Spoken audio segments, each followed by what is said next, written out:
그 집 딸이래요? 아버지가 빚쟁이라던데. 혼례날 마을 사람들의 속삭임이 바람처럼 신부의 뒤를 따라왔습니다. 보따리 하나, 낡은 천에 돌돌만 옷 몇 벌. 그게 전부였습니다. 비단도 없었습니다. 은비녀도 없었습니다. 곡식 한 섬도 없었습니다. 마당 한가운데 서 있던 시어머니는 혼수 보따리를 천천히 내려다보았습니다. 한 발짝도 움직이지 않았습니다. 그리고 조용히 물었습니다. 정말 저게 다냐? 담장 너머로 구경하던 마을 안악들이 서로 눈빛을 주고받았습니다. 혀를 차는 소리가 들렸습니다. 그날 이후 그 집에는 한 가지 소문이 퍼졌습니다. 저 집에 시집간 둘째 며느리는 오래 못 버틸 거야. 하지만 아무도 몰랐습니다. 그 집에서 가장 무서운 사람이 누구였는지, 그리고 그 시어머니가 무려 3년 동안 무엇을 기다리고 있었는지. 그 집은 강 하나를 건너면 나오는 마을 어귀에 자리한 기와집이었습니다. 넓은 마당, 탄탄한 담장, 안채와 사랑채가 따로 나뉜 반듯한 집. 마을에서는 최씨 집이라 불렀습니다. 논도 있었고 밭도 있었고 뒤편에는 아무도 들어가지 못하는 잠긴 창고가 하나 있었습니다. 그 집에 막내 며느리가 들어온 날은 이른 봄이었습니다. 연하는 20살이었습니다. 눈이 컸습니다. 말수가 적었습니다. 허리를 굽히는 일이 익숙한 사람처럼 자연스럽게 절을 올렸습니다.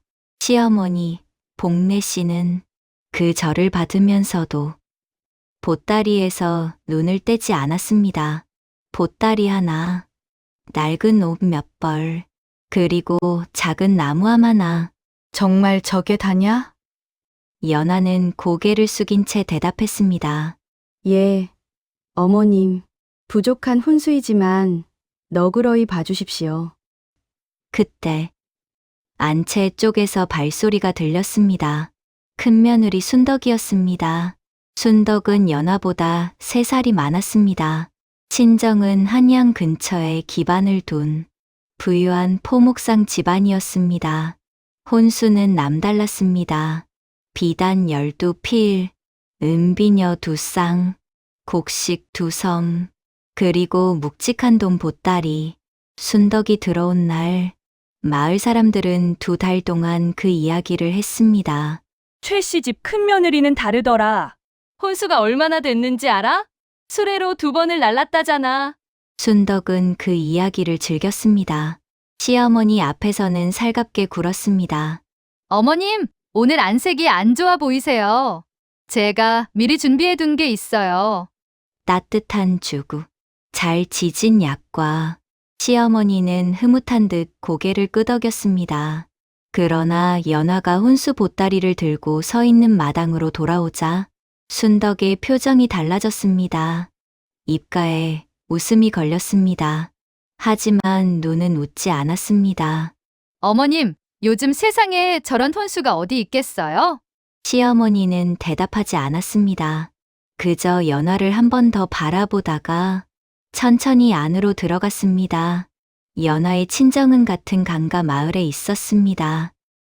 초가집이었습니다.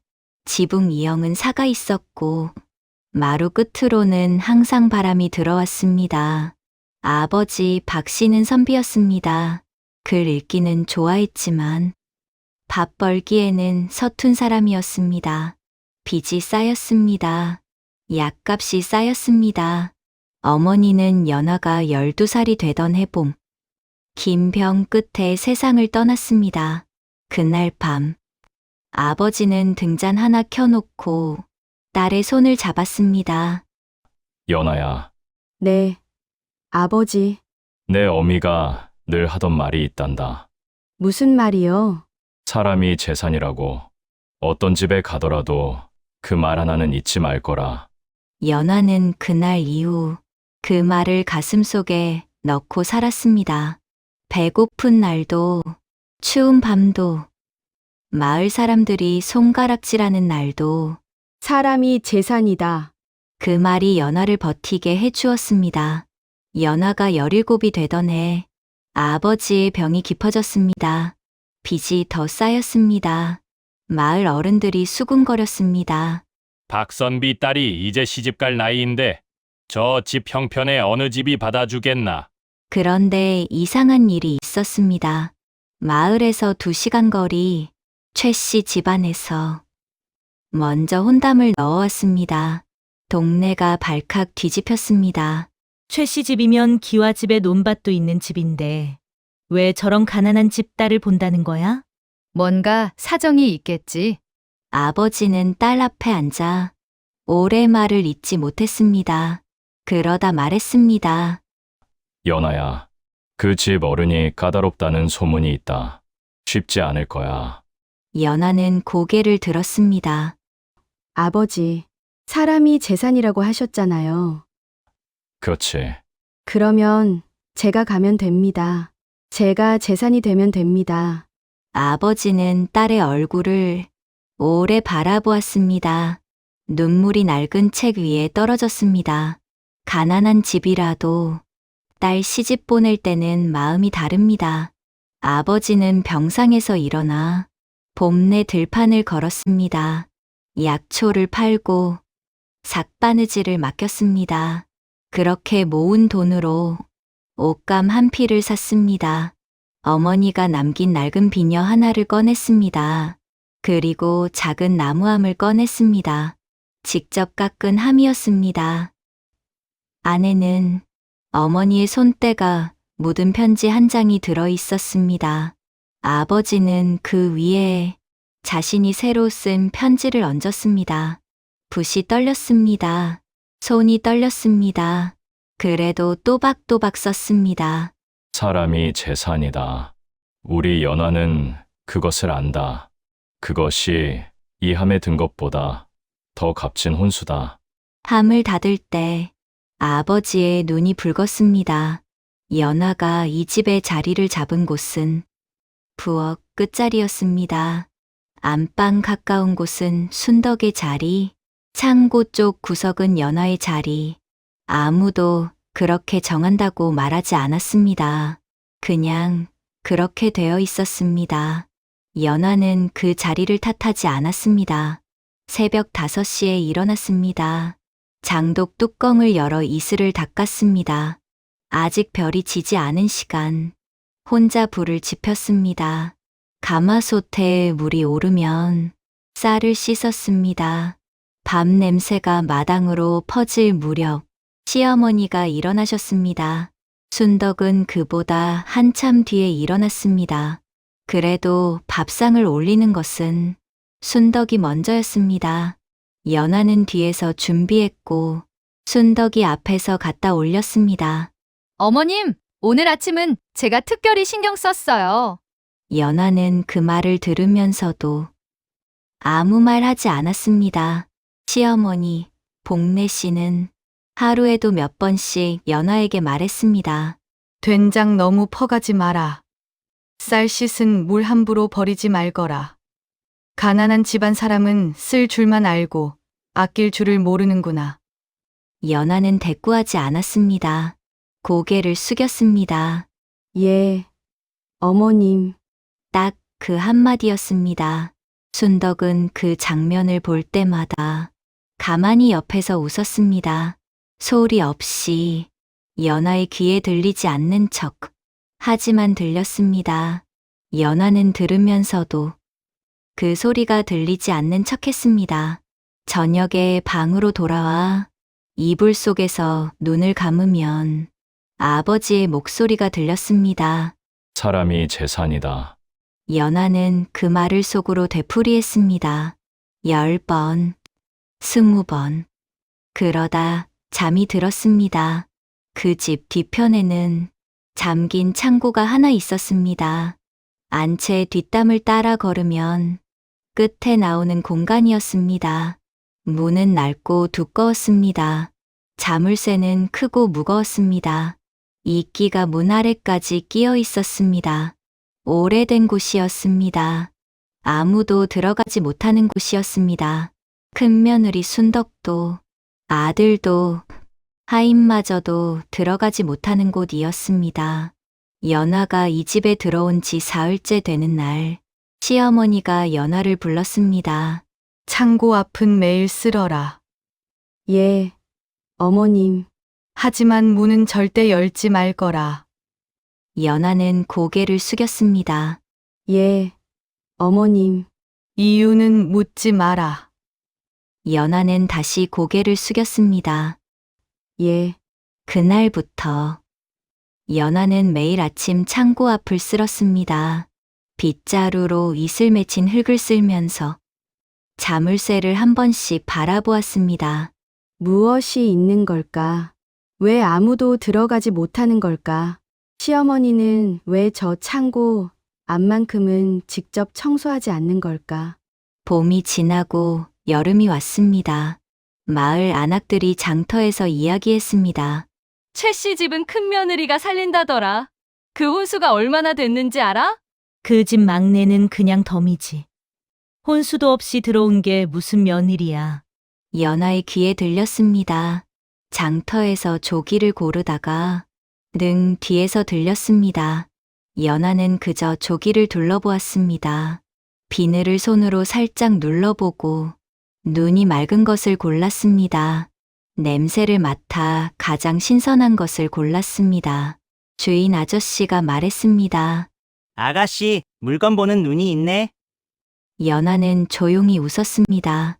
어느 날 밤, 연화는 물을 마시러 부엌에 나왔다가 이상한 것을 보았습니다.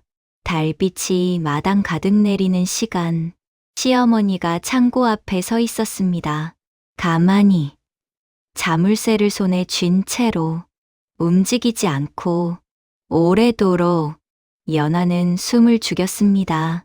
시어머니의 어깨가 달빛 아래서 작아 보였습니다.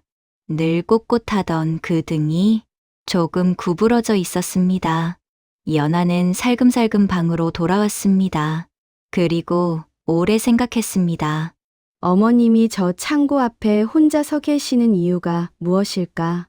왜 저 자물쇠를 손에 쥐고 그렇게 서 계시는 걸까? 어느 밤, 연화가 등잔 앞에 앉아 바느질을 하고 있을 때 남편 최 씨가 들어왔습니다. 조용한 사람이었습니다. 말이 적었고 어머니의 말을 거스르지 않는 사람이었습니다. 힘들지 않소? 연화는 실을 꿰며 대답했습니다. 사는 게 다 이런 거 아닌가요? 남편은 한참 있다가 말했습니다. 어머니가 원래 저런 분이 아니었어. 연화가 바느질을 멈추었습니다. 언제부터요? 아버지가 돌아가신 후요. 그때부터 많이 변하셨어. 언제 돌아가셨나요? 12해 전이요. 연화는 아무 말도 하지 않았습니다. 그저 다시 바늘을 들었습니다. 그날 밤, 연화는 긴 생각에 잠겼습니다. 시어머니가 변한 것은 남편을 잃고 나서였다. 달빛 아래 창고 앞에 혼자 서 있던 것도, 자물쇠를 손에 쥐고 오래 있던 것도 아마 그분을 떠올리고 계셨던 것이 아닐까.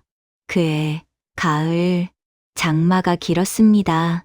벽시가 썩었습니다. 들판이 누렇게 꺾였습니다. 마을 전체가 술렁였습니다. 올해 수확이 반도 안 되겠어. 쌀값이 2배로 뛰었다던데 겨울을 어떻게 버티나. 최 씨 집에도 그 불안이 들어왔습니다. 시어머니의 얼굴이 굳었습니다. 밥상에 반찬이 줄었습니다. 된장찌개 하나에 나물 2가지. 순덕이 눈살을 찌푸렸습니다. 어머님, 저희 친정에서 쌀 좀 보내달라고 하면 안 될까요? 시어머니는 조용히 고개를 저었습니다. 빚진 것은 갚아야 한다. 순덕이 굳었습니다. 빚이요? 무슨 빚이요? 시어머니는 대답하지 않았습니다. 연화는 그 대화를 들으면서 조용히 생각했습니다. 쌀이 빚이라는 뜻인가? 무슨 의미일까? 겨울이 시작될 무렵 낯선 사람들이 문을 두드렸습니다. 이곳이 최 씨 댁이 맞습니까? 저희 주인 어른이 기다리십니다. 두껍게 차려입은 사람들이었습니다. 눈이 차가웠습니다. 이자가 쌓인 빚을 받으러 온 것이었습니다. 시어머니의 얼굴이 돌처럼 굳었습니다. 순덕이 부엌 쪽에서 목소리를 높였습니다. 어머님, 창고에 있는 거 팔면 되잖아요. 왜 그걸 두고 끙끙거리세요? 마을에도 소문이 퍼졌습니다. 최 씨 집 창고에 금덩이가 있다던데 왜 그걸 꺼내지 않을까? 고집이 세서 그런 거래. 저 집 망하는 거 아니야? 연화는 그 소문을 들으면서 혼자 고개를 저었습니다. 금이 아닐 수도 있겠구나. 창고에 있는 것은 다른 무언가일지도 몰라. 연화는 부엌 한쪽에 오래된 장부들이 쌓여 있다는 것을 알고 있었습니다. 청소를 하다가 발견한 것들이었습니다. 연화는 어릴 적 아버지를 따라다니며 장부 보는 법을 배운 적이 있었습니다. 어느 저녁, 연화는 조용히 장부를 들여다보았습니다. 페이지를 넘기던 손이 어느 자리에서 멈췄습니다. 큰며느리 순덕의 혼수 목록, 비단 12필, 은비녀 2쌍, 곡식 2성, 돔 보따리. 그 아래에 작은 글씨로 적혀 있었습니다. 차용 기일 3년 내상환 이자 포함. 연화는 눈을 깜박였습니다. 다시 읽었습니다. 차용, 빌린 것. 화려하게 들어온 혼수가 실은 빚이었습니다. 순덕의 친정에서 빌린 돈으로 혼수를 꾸민 것이었습니다. 연화는 장부를 조심스럽게 덮었습니다. 그리고 그 숫자들을 며칠 동안 머릿속에서 떠올렸습니다. 3년, 내 상환. 그 기한이 얼마나 남았을까? 눈이 내린 날이었습니다. 시어머니가 쓰러졌습니다. 아침에 마당에 나갔다가 갑자기 발목을 삐끗했던 것입니다. 연화가 달려갔습니다. 어머님, 시어머니의 얼굴이 창백했습니다. 괜찮다. 몸은 가누지 못했습니다. 연화는 시어머니를 부축해 방으로 데려갔습니다. 연화는 시어머니 곁에 앉았습니다. 따뜻한 물을 끓였습니다. 손발을 주물렀습니다. 소미불을 겹쳐 덮었습니다. 시어머니는 눈을 감은 채로 말했습니다. 왜 내가 이러는 거냐? 연화는 조용히 대답했습니다. 어머님이 제 어머님이시니까요. 그 방 안에 바람 소리만 흘렀습니다. 사흘째 되는 날, 시어머니는 조금 나아졌습니다. 그러나 자리를 털고 일어나지는 못했습니다. 연화가 죽을 끓여 들어왔을 때 시어머니가 눈을 뜨고 있었습니다. 오래 바라보다가 말했습니다. 연하야, 예, 어머님. 이 집이 망하면 어찌할 거냐? 연화는 그 질문을 예상하지 못했습니다. 잠깐 숟가락을 내려놓고 생각했습니다. 그리고 대답했습니다. 망하면 다시 일으키면 됩니다. 시어머니가 눈썹을 올렸습니다. 어떻게 일으켜 세울 것이냐? 연화는 조용하게 말했습니다. 씨앗을 남기면 됩니다. 씨앗. 무엇이든 씨앗이 있으면 다시 시작할 수 있어요. 봄이 오면 반드시 싹이 납니다. 그 말을 들은 시어머니의 눈이 처음으로 흔들렸습니다. 다음 날 아침, 시어머니는 연화를 다시 불렀습니다. 방 안에 순덕도 있었습니다. 시어머니는 연화에게 말했습니다. 내 서랍 깊은 곳을 열어보거라. 연화가 서랍을 열었습니다. 가장 안쪽 보자기에 쌓인 묵직한 무언가 풀었더니 쇠 열쇠 하나가 나왔습니다. 오래되어 녹이 슬어 있었지만 형태는 온전했습니다. 순덕이 한 걸음 앞으로 나섰습니다. 어머님, 그게 무엇이에요? 시어머니는 순덕을 보지 않았습니다. 연화를 바라보며 말했습니다. 창고 열쇠다. 이제 연화 내가 가지거라. 순덕의 얼굴이 굳었습니다. 어머님, 왜 저 아이에게? 시어머니가 조용히 말했습니다. 순덕아, 너는 알고 있지 않느냐? 그 한마디에 순덕이 말문이 막혔습니다. 무언가를 알고 있는 듯한 얼굴이었습니다. 연화는 영문을 몰랐지만 열쇠를 두 손으로 받아 들었습니다. 무겁고 차가웠습니다. 그날 오후, 연화는 창고 앞에 섰습니다. 이끼가 낀 문, 녹슨 자물쇠, 열쇠를 구멍에 넣었습니다. 조금 뻑뻑했지만 돌아갔습니다. 찰칵, 문이 열렸습니다. 안에서 찬바람이 흘러나왔습니다. 연화는 한 발짝 들어섰습니다. 창고 안은 기대보다 넓었습니다. 어둠 속에 눈이 적응되자 하나씩 보이기 시작했습니다. 금이 없었습니다. 은도 없었습니다. 돈 보따리도 없었습니다. 대신 커다란 곡식 자루들이 줄지어 있었습니다. 씨앗 항아리들, 그리고 한쪽 벽면에 켜켜이 쌓인 장부들, 그리고 가장 안쪽에 오래된 기록책 한 권.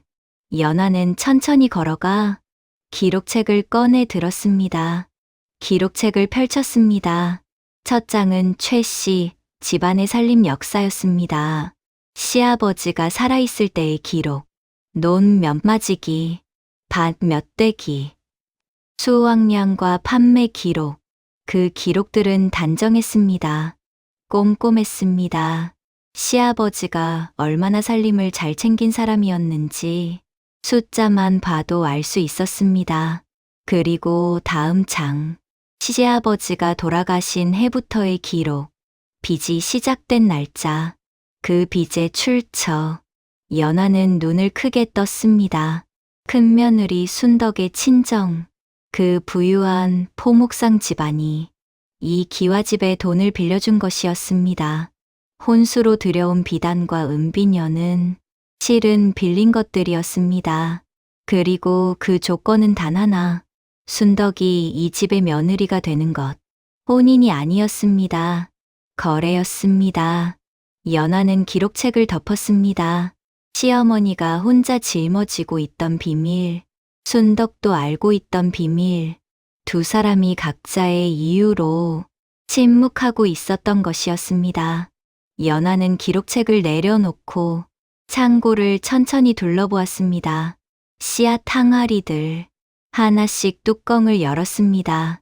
벼 씨앗, 콩 씨앗, 수수 씨앗, 조 씨앗, 모두 잘 말려져 오랫동안 보관된 것들이었습니다. 냄새를 맡아보았습니다. 썩지 않았습니다. 잘 살아 있었습니다. 연화는 그 순간 알았습니다. 시어머니는 금을 모은 것이 아니었습니다. 은을 모은 것도 아니었습니다. 이 창고에는 다시 시작할 수 있는 것들이 있었습니다. 흉년이 와도, 빚쟁이가 와도, 눈이 와도, 봄이 오면 땅에 심을 수 있는 것들. 연화의 눈이 뜨거워졌습니다. 연화는 기록책과 씨앗 항아리 하나를 들고 방으로 돌아왔습니다. 시어머니가 눈을 뜨고 있었습니다. 연화는 조용히 물었습니다. 어머님, 왜 저한테 열쇠를 주셨나요? 오랜 침묵이 흘렀습니다. 창밖에 눈이 소리 없이 내렸습니다. 시어머니가 천천히 입을 열었습니다. 너는 처음부터 사람을 보는 눈이 있었다. 장터에서도, 부엌에서도, 아픈 사람 곁에서도. 연화는 말하지 않았습니다. 그리고 시어머니의 눈이 연화의 얼굴에 머물렀습니다. 사실은 내 아버지를 안다. 연화가 눈을 크게 떴습니다.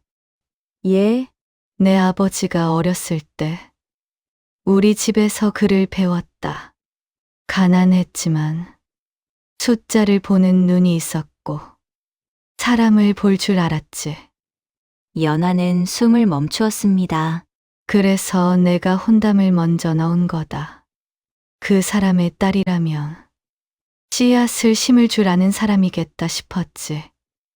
연하의 눈에서 눈물이 흘렀습니다. 연하는 한참을 말을 잇지 못했습니다. 그러다 조용히 물었습니다. 어머님, 3년 동안 기다리셨군요. 시어머니는 눈을 감았다가 뜨며 말했습니다. 기다린 것이 아니다. 지켜본 거다. 차이가 있나요? 기다리는 것은 바라는 것이고, 지켜보는 것은 확인하는 것이다. 연하는 그 말의 무게를 느꼈습니다. 이미 어머님께서는 마음을 정하고 계셨군요. 시어머니가 천천히 말했습니다. 내가 처음 절을 올렸을 때 너의 눈빛을 보았다. 두렵지 않은 눈빛. 하지만 무모하지도 않은 눈빛. 그 눈빛이 내 아버지와 같았다. 연하는 손등으로 눈물을 닦았습니다. 연하는 창고에서 꺼낸 장부들을 방 안에 쌓아놓고 며칠 동안 정리했습니다. 아버지에게 배운 것들을 생각해 보았습니다. 이 집의 빚이 얼마인지, 논밭에서 나올 수 있는 수확이 얼마인지, 창고의 씨앗이 얼마나 버텨줄 수 있는지, 밤마다 등잔을 켰습니다. 계산했습니다. 지웠습니다. 다시 계산했습니다. 3년이면 빚을 다 갚을 수 있었습니다. 연하는 종이에 계획을 적어 시어머니에게 가져갔습니다. 시어머니는 천천히 읽었습니다. 1줄, 2줄, 3줄. 다 읽고 나서 물었습니다. 이게 가능하겠느냐? 연하는 대답했습니다. 제가 해보겠습니다. 시어머니는 오래 바라보다 말했습니다. 그래. 해보거라. 그 무렵 순덕이 연하에게 왔습니다. 예전엔 날카로움이 없었습니다. 연하 씨, 연하가 돌아보았습니다. 순덕의 손이 무릎 위에서 꽉 쥐어져 있었습니다. 나도 어머님한테 들었어. 다 들었어. 연하는 말하지 않았습니다. 나는 그냥 시집 오면 되는 줄 알았는데 순덕의 목소리가 떨렸습니다. 친정에서 날 팔았던 거잖아. 빚을 지고 시집을 보낸 거잖아. 연하가 먼저 입을 열었습니다. 형님, 순덕이 눈을 들었습니다. 우리 둘 다 이 집에서 살아가야 하는 사람이에요. 그래서 그러니까 같이 해요. 순덕이 한참을 바라보다가 눈물 한 방울을 흘렸습니다. 봄이 왔습니다. 연하는 씨앗 항아리를 마당에 내놓았습니다. 마을 사람들을 불렀습니다. 흉년이 돼서 밭에 뿌릴 씨앗이 없으신 분들, 이거 가져가세요. 마을 사람들이 몰려왔습니다. 이게 무슨 씨앗이오? 최 씨집 창고에 있던 거랍니다. 마을 어른이 말했습니다. 그 창고에 금덩이가 있다고 들었는데 연하가 웃었습니다. 씨앗이 금이에요. 마을 사람들이 씨앗을 받아 들었습니다. 그 손에 봄이 담겼습니다. 순덕이 옆에서 지켜보다가 조용히 말했습니다. 저거 다 나눠줘도 괜찮아? 연하가 말했습니다. 씨앗은 심어야 씨앗이에요. 쌓아두면 썩어요. 마을이 살아야 이 집도 사는 거고요. 순덕이 잠깐 눈을 내리깔았습니다. 그리고 말했습니다. 나도 좀 나눠줄게. 연하와 순덕은 함께 장터에 나갔습니다. 순덕은 장사에 밝았습니다. 친정이 포목상 집안이라 흥정하는 법을 알았습니다. 값을 부르는 법을 알았습니다. 상인과 눈을 맞추는 법을 알았습니다. 연하는 살림을 알았습니다. 어떤 곡식이 좋은지, 어떤 씨앗이 오래 보관된 것인지, 무엇을 얼마에 팔아야 남는지, 둘이 합신이 달랐습니다.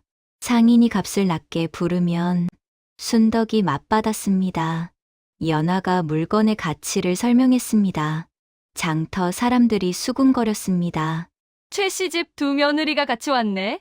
사이가 안 좋다더니 언제 저렇게 됐어? 그 이야기가 퍼졌습니다. 그리고 달라진 이야기도 퍼졌습니다. 그해 가을 연화가 씨앗을 나눠준 덕에 마을 전체가 풍작이었습니다. 오래 묵혔던 최 씨 집논도 황금빛으로 가득 찼습니다. 마을 어른이 와서 보았습니다. 이 논이 3년 묵혔던 그 논이요. 연화가 대답했습니다.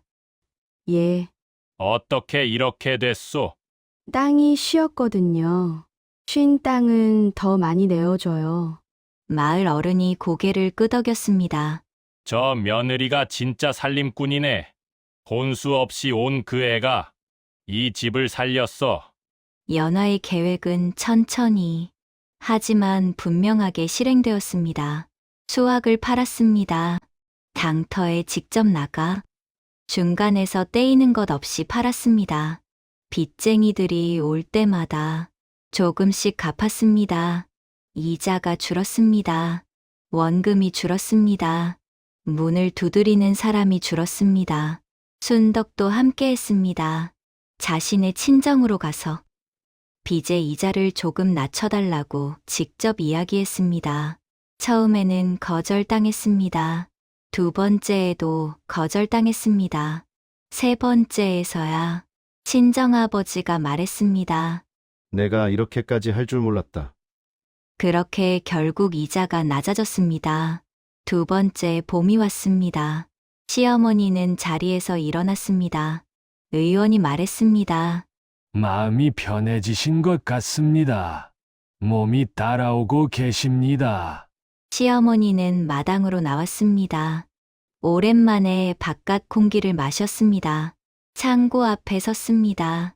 문이 열려 있었습니다. 자물쇠가 걸려 있지 않았습니다. 시어머니는 오래 그것을 바라보았습니다. 연화가 옆에 서 있었습니다. 어머님, 창고는 이제 열어두는 게 맞는 것 같아서요. 시어머니가 물었습니다. 왜 그렇게 생각하느냐? 씨앗은 묵히면 안 되거든요. 시어머니는 미소 지었습니다. 3년이 흘렀습니다. 마지막 빚쟁이가 문을 나서는 날, 연화는 마당에 서서 그 뒷모습을 보았습니다.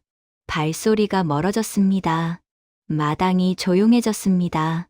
그 조용함이 오히려 가슴을 차오르게 했습니다. 시어머니가 안채 문을 열고 나왔습니다. 두 사람은 말없이 마당에 서 있었습니다. 순덕도 나왔습니다. 셋이 나란히 섰습니다. 시어머니가 먼저 말했습니다. 다 됐구나. 연화는 고개를 숙였습니다. 어머님이 씨앗을 지켜주셨기 때문이에요.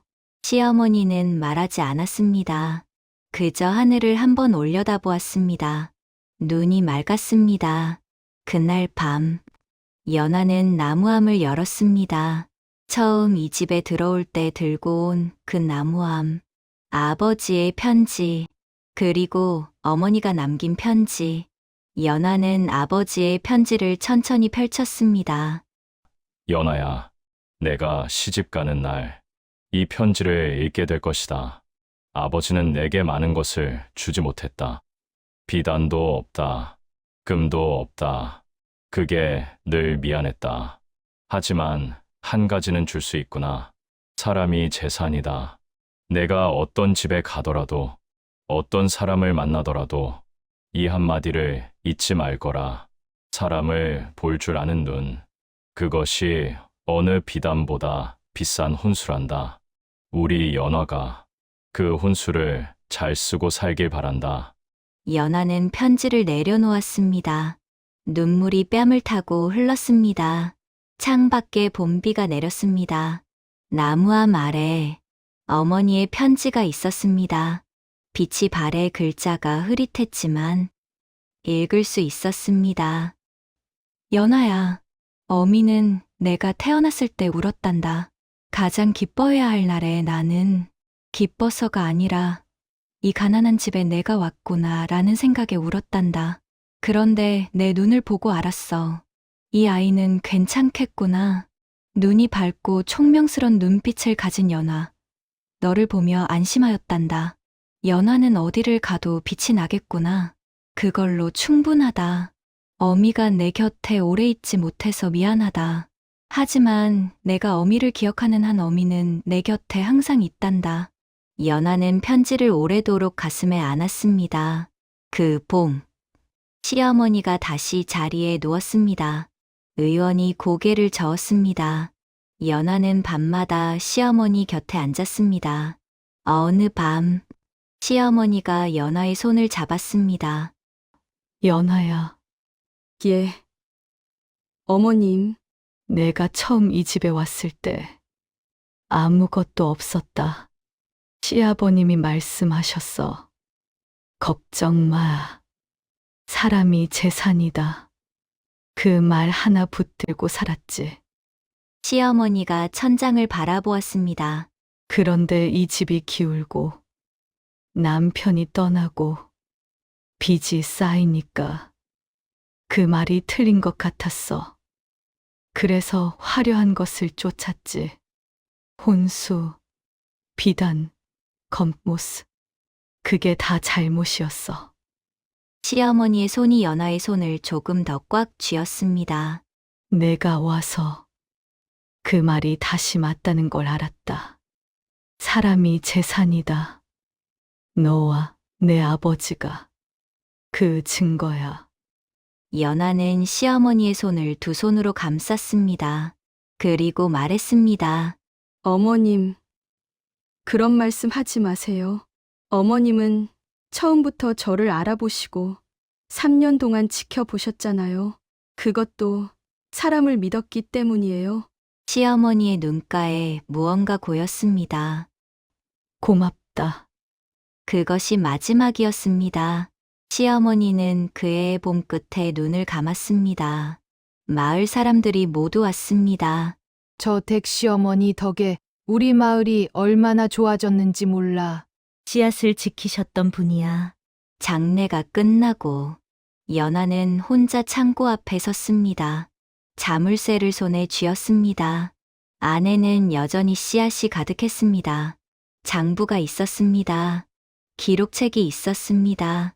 그리고 이제 연화가 새로 써내려간 기록들이 쌓여 있었습니다. 연화는 자물쇠를 열었습니다. 그리고 그대로 두었습니다. 이제는 문을 잠그지 않았습니다. 바람이 불었습니다. 창고 문이 가볍게 흔들렸습니다. 오늘의 이야기는 여기까지입니다. 시어머니는 3년을 기다린 것이 아니었습니다. 3년을 지켜본 것이었습니다. 시어머니는 알고 있었습니다. 사람은 말로 알 수 없다는 것을, 흉년에 어떻게 행동하는지, 아픈 사람 곁에서 어떻게 움직이는지, 아무도 보지 않을 때 무엇을 하는지, 그것이 사람의 진짜 모습이라는 것을. 창고에 금이 없어도 됩니다. 씨앗이 있으면 됩니다. 사람이 있으면 됩니다. 오늘 밤, 내 곁에 씨앗 같은 사람이 있다면 조용히 고마움을 전해보세요. 별밤 이야기 서재였습니다. 편안한 밤 되십시오. 안녕히 주무세요.